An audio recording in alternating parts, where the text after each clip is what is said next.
You said never let me go.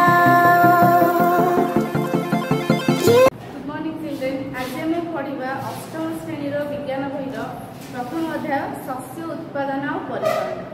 तो आम जो विभिन्न प्रकार शस्य उत्पादन करुचे कौ शस्य उत्पादन करुचे तार केमिति परिचालना करबा से विषय आज आम आलोचना करबा। फास्ट आम जानिबा जे प्रत्येक जीव संसार में जेकोसी जीव अच्छे समस्ते खाद्य ही बचुन खाद्य ही समस्त दरकार। तो आम खाद्य खाइले ही हमको शक्ति मिलूची शक्ति मिले ही आम किसी कार्य कर कौन देती। तो आम समस्ते जानिबा जे प्रत्येक जीव बंचापी खाद्य दरकार। उद्भिद माने निज खाद्य निजे प्रस्तुत करती। मनीष समेत प्राणीकूल निज खाद्य निजे प्रस्तुत करपारती नहीं। केवल उद्भिद ही निज खाद्य निजे प्रस्तुत करे। आउ मनीष हो कि पशुपक्षी हूँ समस्ते क्या अन्य निर्भर। तो खाद्य को बहु परिमाण उत्पादन होगा आवश्यक। जेहेतु बहुत परिमाण में जनसंख्या तो समस्ते खाद्य खावा दरकार। खाद्यटा बहुत परिमाण उत्पादन होगा दरकार।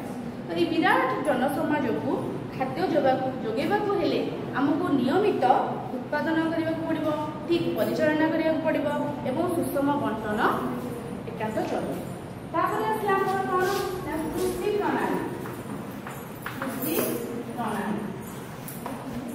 देख पे कौन ना ख्रीष्टपूर्व जितेबले 10,000 वर्ष पर्यंत लोक मैंने जाग्यावर भाव चलुले मैंने चाषबासर कौन कार्य जान नी जंगल एणे तेणे बुलूले जितेबले जो जिन मिलूला खाऊले। तो से विभिन्न गोष्ठी रही खाद्य अन्वेषण करुले एणे तेणे घूरी घूरी बुलूले जहाँ मिलूला जो ऋतु जो जिन मिलूला ग्रहण करते खाद्य भाव ग्रहण करते प्राणी मान मांस को भी खाऊले मैंने उभय उद्भिद आउ प्राणी खाद्य दुईटा जाक खाऊले। से कौन कले ना चाष जमीर व्यवहार कले विभिन्न प्रकार शस्य जातीय खाद्य से कौन कले उत्पादन कले। फसल कहले कौन फसल आम विभिन्न प्रकार फसल चाष करुचे। तो देख फर्स्ट फसल कौन ना कौन प्रकार गोटे उद्भिद जदि गोटे स्थान उत्पादन कराए पुणी अधिक मात्रा उत्पादन करा कौन कहले ना फसल कहले।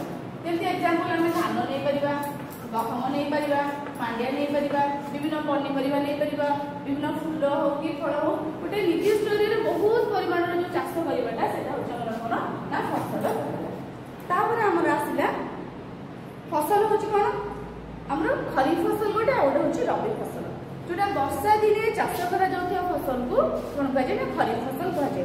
जमीक आमर हूँ भारत में वर्षा ऋतु साधारणतः जून रु सेप्टेम्बर पर्यंत तो से ऋतु में आमर धान मका सोयाबीन चिनाबादाम कपा ये सब चाष करामर रबी फसल।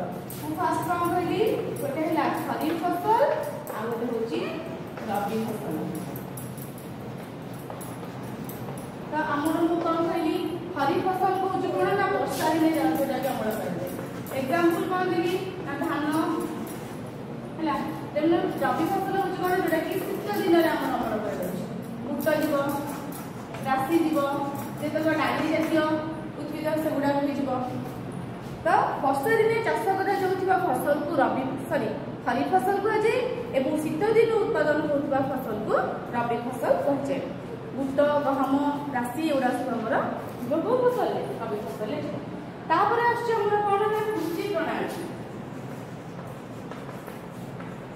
तो कृषि प्रणाली कौन ना जितेबाला आम चाष करुचे माटी के आम हल करुचे माटी उपर तल कौन हो हाल्का हम फसफसिया हेल्ले आम मंजी बुणा जलसेचन करवा आम उद्भिद उठिले तो भल भाव कौन चाष आमर होता है। तो धान प्रचुर जल आवश्यक आम से कौन कहे ना वर्षा दिन चाष कर। तो कृषि प्रणाली फास्ट आम कौन करवा ना मृत्तिका प्रस्तुत करवा मृत्तिका कौन करवा हल करवा। सेकेंड पॉइंट कौन हो मंजी बुणा मंजी बुणा। थर्ड पॉइंट कौन हो खत और सार प्रयोग। फोर्थ पॉइंट कौन हो ना जलसेचन जेकोसी चाष करवा कौन हम जल निहाती दरकार। फिफ्थ पॉइंट अंडा बना गछ उठो केमती दमन करवा माने से हटाइबा। सिक्स पॉइंट हूँ अमल और सेवेन पॉइंट हूँ संरक्षण करवा जहाँ भी शस्य हो कि डाली जातीय उद्भिद हो कि जेकोसी खाद्य हो आम कौन कर उत्पादन कर संरक्षण ସଂରକ୍ଷण करवा कि पूर्व वर्ष पाइका आमर दरकार समस्त सब लोक पाइपर। तापर आसला मृत्तिका प्रस्तुति। तो खाद्य उत्पादन पूर्व आमको मृत्तिका को प्रस्तुति करी प्राथमिक सोपान। तो कृषि एक मुख्य उद्देश्य होची माटी को तल उपर करी एहाकू फसफसिया एवं हल्का करबा।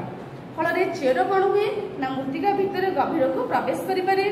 हालुका मृत्तिका भितर चेर सहजरे श्वासक्रिया करें।